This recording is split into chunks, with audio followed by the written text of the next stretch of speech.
আজকে মটনটা ধুয়ে দিল। তো চলো রান্নাটা শুরু করি। তো এই যে দেখো বন্ধুরা, মাংসর মশলাটা কি সুন্দর কষেছে, তাই না?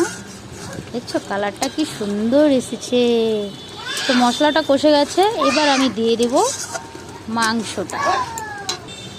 তো দিয়ে দিলাম এখন আমি মটনটা দিয়ে ভালো করে মিশিয়ে নাড়াচাড়া করে কি সুন্দর কষেছে, দেখছো কালারটা কি সুন্দর। এখন আমি মশলাটাকে ঢাকা দিয়ে রেখে দেব। আচ্ছা একটা কথা বলো তো, তোমাদের কার কার ভালো লাগে উনুনে মটন কষা খেতে? ঝটপট কমেন্ট করে দিও, বুঝছো বন্ধুরা?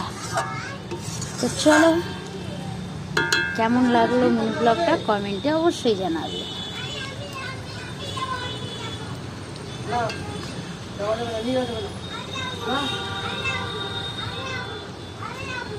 কমেন্টে জানাতে কিন্তু অবশ্যই বলবে না। টাটা।